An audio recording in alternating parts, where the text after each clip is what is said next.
In this video, we'll give you 6 quarterbacks that are overvalued in 2024 fantasy leagues. I'm Jim Coventry, along with Anthony Cervino of RotoWire. My first quarterback that's going overvalued in fantasy drafts is C.J. Stroud. And C.J. Stroud last season had an outstanding rookie year. We know what they did this offseason. They brought in Stephon Diggs. And on the surface, it looks like, well, he has another sensational weapon to throw to, and he's going to have a monster year. But I think we need to realize that they also brought in who I believe is a massive upgrade to their running back room in Joe Mixon. And he's a bigger upgrade to Devin Singletary and Dameon Pierce. He's used to being a 3-down back with Cincinnati, and he's going to serve that role with Houston, and they're going to run the football more. And I don't think C.J. Stroud's going to have as many pass catching or throwing opportunities as he did last season. I also expect this defense to be improved in year 2 with DeMeco Ryans. I like C.J. Stroud. I think he's going to be a solid fantasy quarterback. But right now, he's going as one of the top 5 quarterbacks off the board in a lot of drafts. And I think he's going a round or two too early. So C.J. Stroud, good fantasy player. I think he's going to be a productive fantasy quarterback. I think he's just going too early. Jim, who's your first quarterback that's going overvalued? Yeah, mine is Jayden Daniels of the Washington Commanders. Now, understand, Daniels was a starter in college since 2019, but until 2023, he had not thrown more than 17 touchdown passes, and he had 40 last year. I really wonder if last year was a man playing against boys at the collegiate level and dominating in a great program. Now, look, Daniels is a true dual threat at his position. Excellent in the open field as a runner. You can use him on design runs, but here's the problem. He's 210 pounds, and in college, he was not a runner looking to avoid hits. If he plays that way in the NFL, that 210-pound frame is very unlikely to hold up. And even as a passer, he locks on his first read to a fault. So that may mean his processing can be an issue. Now, other than that, Cliff Kingsbury's running the offense. I don't think he was very good during his time in Arizona. Kyler Murray lifted him at times. And back to Daniels, college success for 1 year may not translate to NFL success. So I am worried about Daniels going at the quarterback 11. I have him a few spots lower, but I'm very concerned about him making it through a season. Anthony? Yeah, my next quarterback is Joe Burrow. And when it comes to quarterbacks, if you ask me, who do you want to go win you a football game, to go win you a championship not named Patrick Mahomes? I'll choose Joe Burrow every time. But when it comes to fantasy football, the body of work for Joe Burrow has been erratic. We've seen 2 seasons where he only played in 10 games, and he finished as a QB 21 and QB 18 of fantasy points per game in those years. The 2 where he played full seasons, which was 2021 and 2022, he finished as a QB 10 and a QB 4 in fantasy points per game.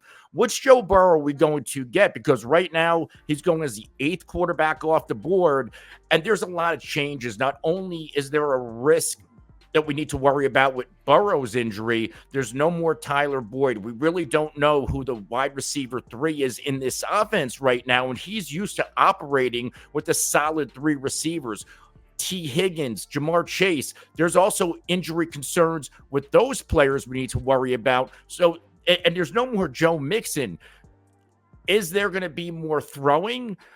Is the defense going to be like, okay, well, with Moss and Chase Brown, we're just going to worry about the Cincinnati Bengals throwing the football and kind of let Zach Moss beat us. So there's a lot of factors and why I am worried about Joe Burrow in fantasy football this year. And look at the players that are going around Joe Burrow.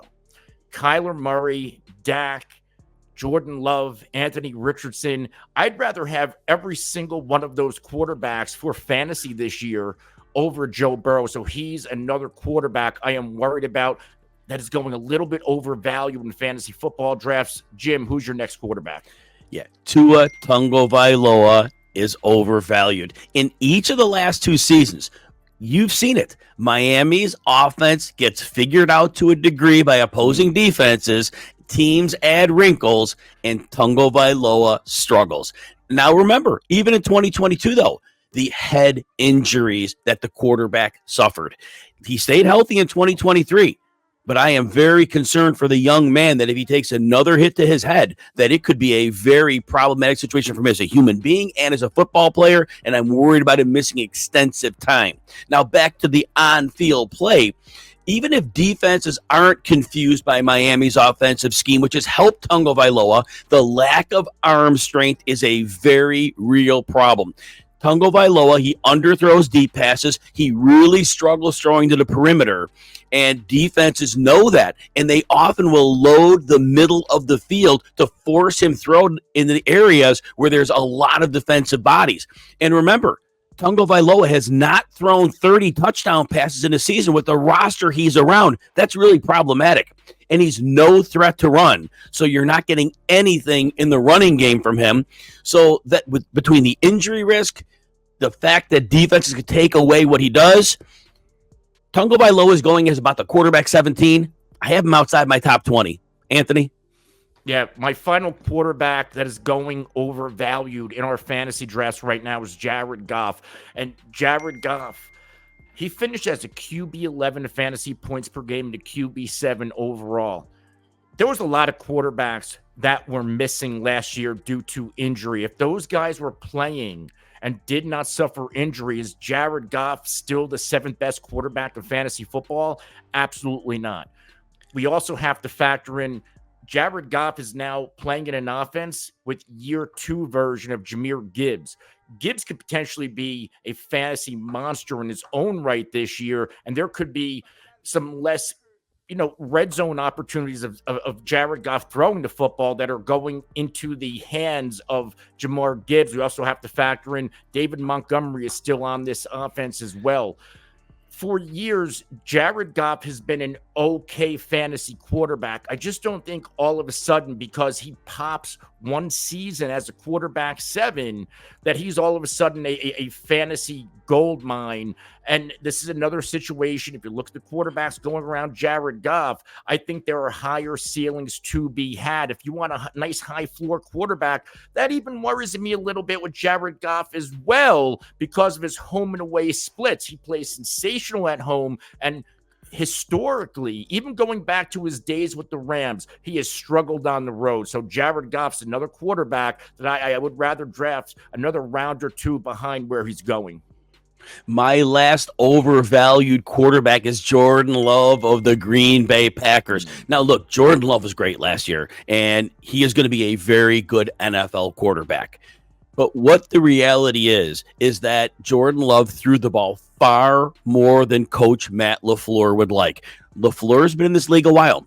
Matt LaFleur has had Aaron Rodgers. Aaron Rodgers typically threw about 520 to 530 pass attempts in a season. A very low number, a very balanced offense.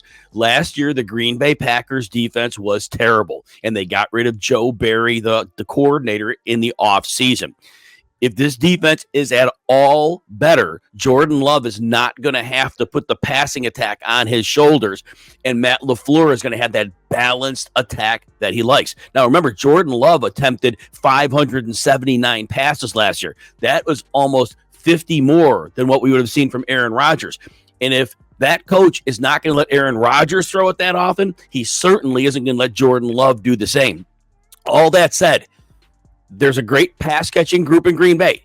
There are going to be games when Love does really well, but Love is being drafted as the QB 10. And if his passing volume is as low as I expect it to be, then he's a borderline top 12 option. Now, if you enjoy videos like this, please consider hitting the like button and subscribe to the RotoWire Fantasy Football channel on YouTube. Also, check out all of our fantasy football content and rankings by getting a free 2-day trial with no credit card needed. Go to rotowire.com/Jim to see all of our content.